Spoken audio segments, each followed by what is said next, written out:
Do you know what the worst thing is about flower arranging? It's the tidying up.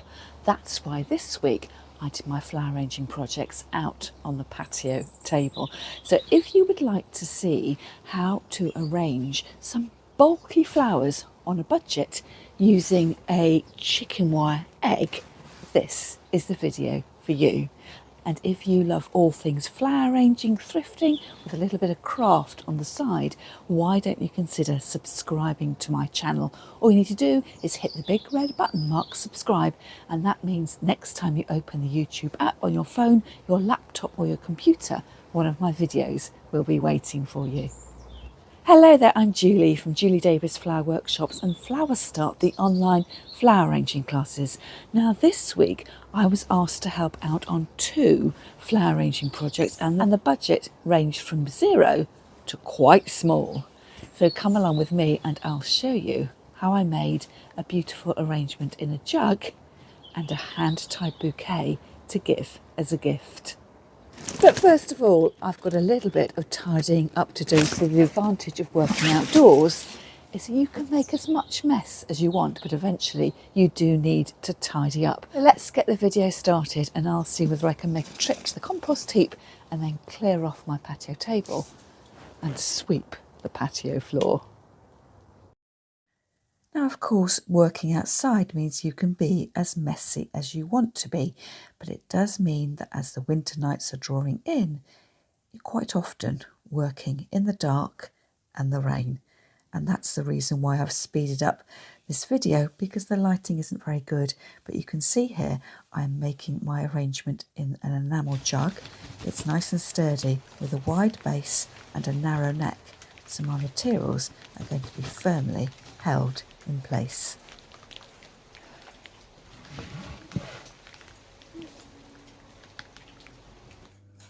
Imagine the scene. You've been given £20 to spend on flowers, and for best value for money, that means going to the supermarket and buying flowers with maximum impact. And then what are you going to do for greenery to fill out your bouquet? Well, that's when you need either access to a garden, yours or a friend, or perhaps you want to do some foraging when you go on your next dog walk. So foraging and with impactful flowers, you're going to find you've got some chunky stems, and the best way to hold your stems in place when you're making a hand-tied bouquet is to cut a sheet of chicken wire. And then I cut this chicken wire in half, so I ended up with a roughly small square piece of chicken wire, and fashion it into an egg. So as you can see here, I'm rolling it up using the cut ends, sort of stitch the chicken wire in place, and then at each end I fashion them round sort of almost like a rugby ball shape, and use the cut ends of the wire to hold your egg in place.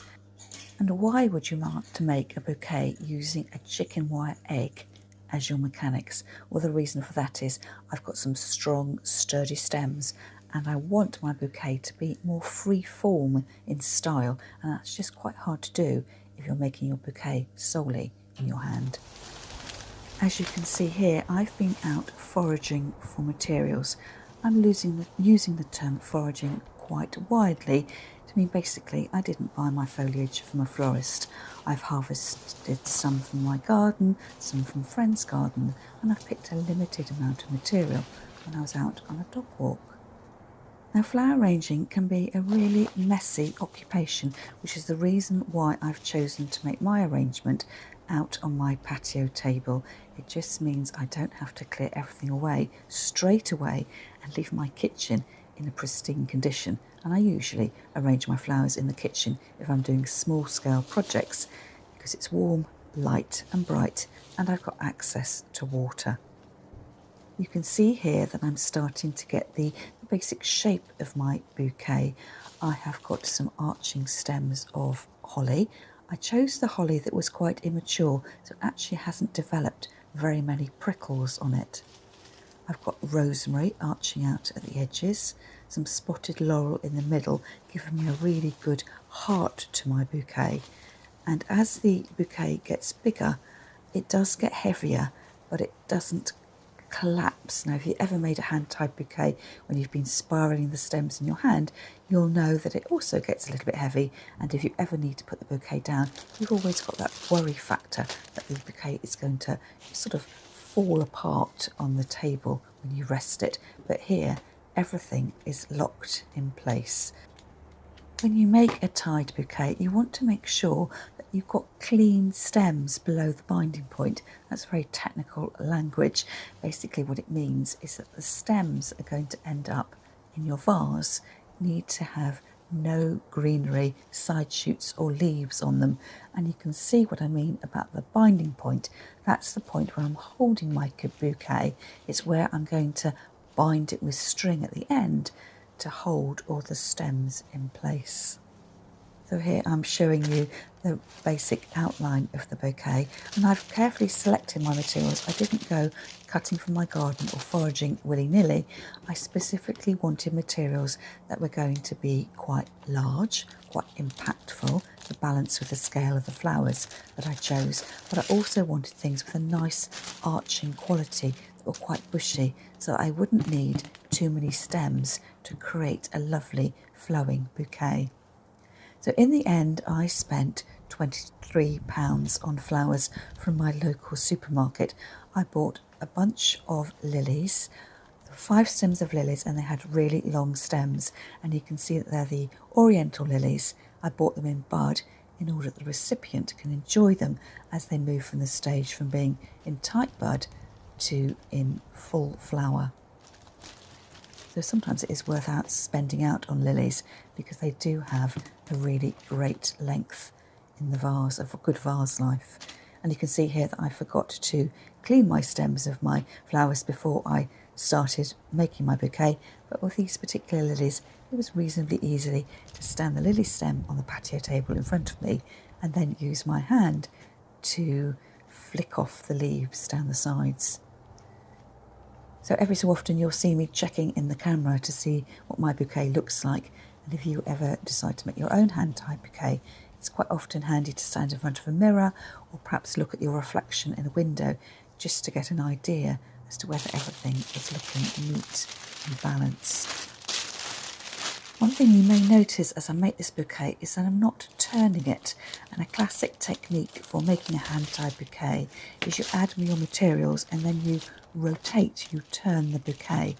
And because I'm making something that's quite large, I'm not doing that, but I'm still creating a spiraled effect because the materials I put at the front have their stems going from left to right, and the materials I put in the back have their stems going right to left.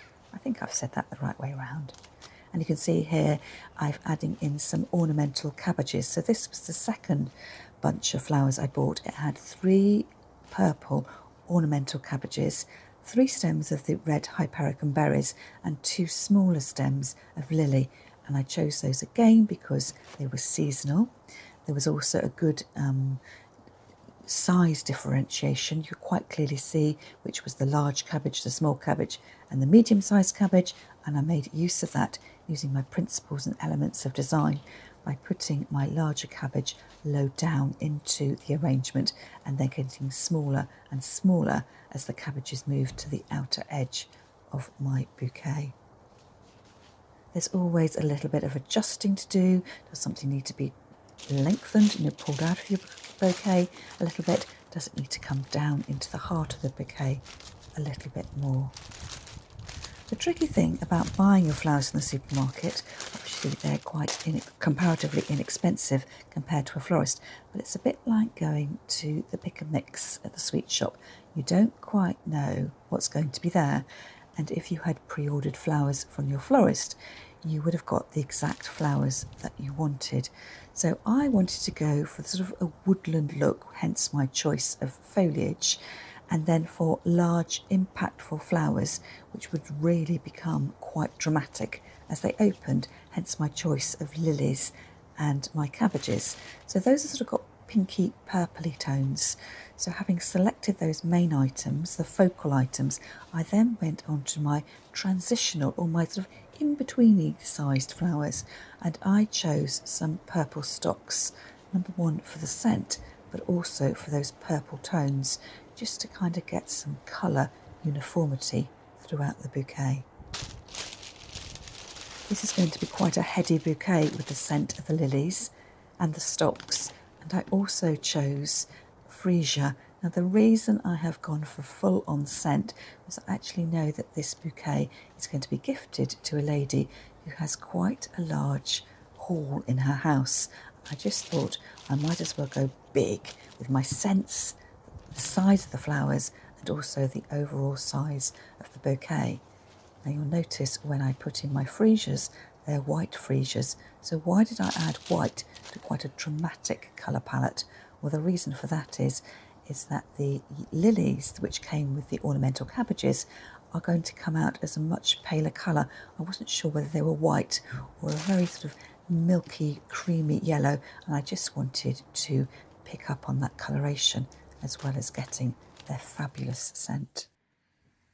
And when you've finished making your bouquet, the next thing you need to do is to very carefully lie it on a surface in order that you can tie your stems firmly in place. And I also took up the opportunity of reusing some packaging from my Freddie's Flowers delivery to give my bouquet some protection as well. So not only does it protect your delicate buds on the outer edge of your bouquet, but it also makes everything look bigger, more expensive and much more luxurious.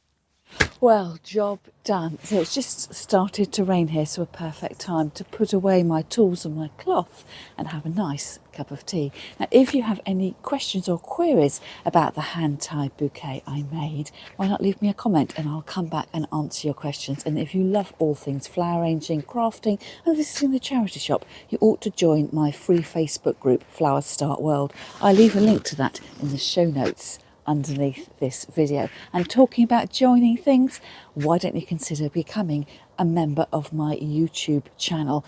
You'll get free access to my monthly flower arranging club, and you'll find some other perks when you join too. And as the November weather is doing its thing and we're coming up to Christmas, I've also got a higher tier membership, which is my Christmas flower arranging club. And you're going to have 20 videos never seen before, unless, of course, you've been to Zoom flower class with me in 2020 and 2021. That's all from me for now, and I'll see you again next time.